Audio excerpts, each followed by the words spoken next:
Hello students, how are you? As promised, I am back with the next module teaching you about friction. But before that, let us have a quick review of our last module.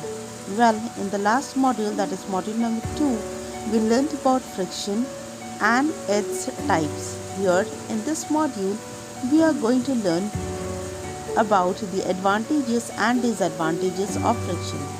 So what are those? Well, some of the advantages of friction are going to be listed here.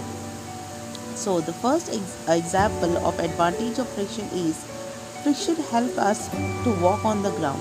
That means without the help of the friction we won't be able to walk on the ground. Friction help us to use the brakes of the vehicle, without which it would continue moving.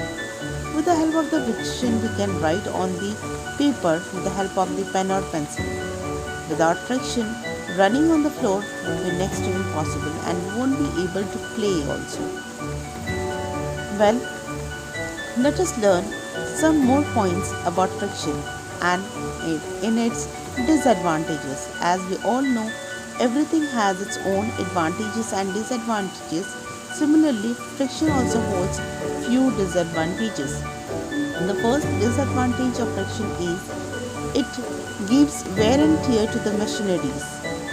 Wear and tear means after a certain usage of a machine for a certain time, it starts consuming more fuel, it starts giving out more energy, it develops more heat in the machines and requires more power to move.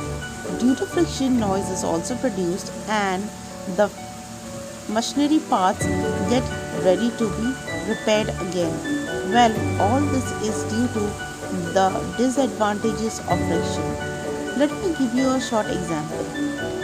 When you drive your car, if it is too old and it is unable to be serviced for a long period of time, you would see that the tires are ready to be repaired, more noise is produced and the fuel consumption is also high. Well, all these are due to the disadvantages of friction. Well students, now let us learn about how we can increase or decrease friction. That means with the help of certain equipments we can increase and reduce friction of the body. You can easily hold a glass tumbler in your hand. But will the same be true if the outer surface of the same glass tumbler is made greasy or has a film of cooking oil over it? It is due to the friction that we can write, hold, or can produce fire. It is difficult to move a heavy box on a rough surface. But it can be moved easily on a smooth surface. Friction opposes motion and can be increased if the two surfaces in contact are pressed harder. Friction can be increased or reduced by various methods. Have you ever thought why your shoes and tires are grooved? It is done to provide better grip on the ground. To increase the friction, the brakes are provided in the vehicles. As the brakes are applied, the brake pads arrest the motion of the rim due to friction. Do you know why kabaddi players or gymnasts apply some course of substance on their hands?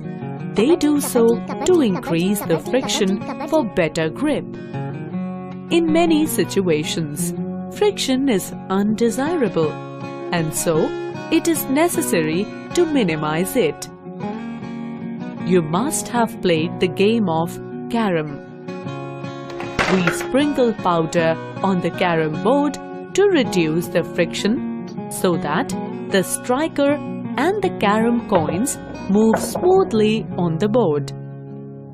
Sometimes it is difficult to open the door. In such a situation, we pour few drops of oil on the hinges of a door, which reduces friction and make the movement of the door smooth.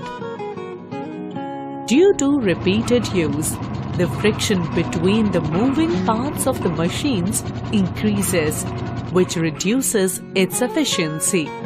On applying grease, the friction between the moving parts reduces and thus the efficiency increases. It is difficult to move a heavy suitcase, but the same suitcase can be moved easily if it is provided with wheels, as wheels reduce friction. Wow, that was again an interesting way to explain the advantages, disadvantages, and how we can increase or reduce friction.